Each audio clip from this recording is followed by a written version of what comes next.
તો અમદાવાદ રાજકોટ હાઈવે પર આવેલા પાણસીણા ચેકપોસ્ટ પર પોલીસ વાહન ચાલકોને ખોટી રીતે હેરાન કરતી હોવાનો આક્ષેપ કરવામાં આવ્યો છે। પાણસીણા ચેકપોસ્ટ પર ઉઘાડી લૂંટ ચલાવવામાં આવતી હોવાનો વાહન ચાલકોએ આરોપ લગાવ્યો છે।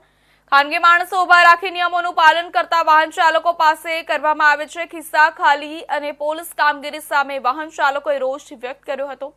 કોની રહેમ દ્રષ્ટિ નીચે સમગ્ર રેકેટ ચાલી રહ્યું છે તે અંગે તપાસ થાય તે જરૂરી બન્યું છે અને રોજના હજારો વાહન ચાલકો બની રહ્યા છે ઉગાડી લૂંટનો શિકાર અને પોલીસે કાયદાની અમલવારી કરવાની હોય છે તેના સ્થાને વાહન ચાલકોની પરેશાની કરતી હોવાનો આક્ષેપ કરવામાં આવ્યો છે। પાણસીણા પોલીસની કામગીરી સામે સવાલ ઉભા થયા છે।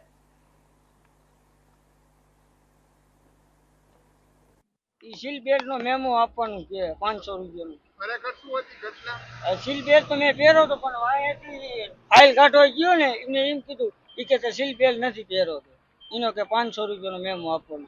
ખોટી રીતે હેરાન કરે છે તમને? હા। કેટલા સમયથી અહીંયા પસાર થાવ? ઘણા ટાઈમથી સાહેબ મહિને પછી દોઢ શું અંદર બોલાય શું કીધું? એ કેટલા પૈસા માંગ્યા? કે 500 રૂપિયાનો મેમો આપી દો કે જવા દઉં। ખરેખર ઘટના શું હતી?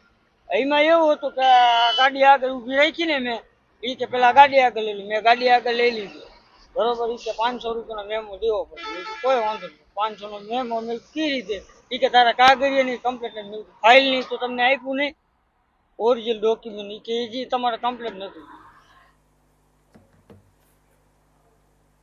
તો ધ્યાન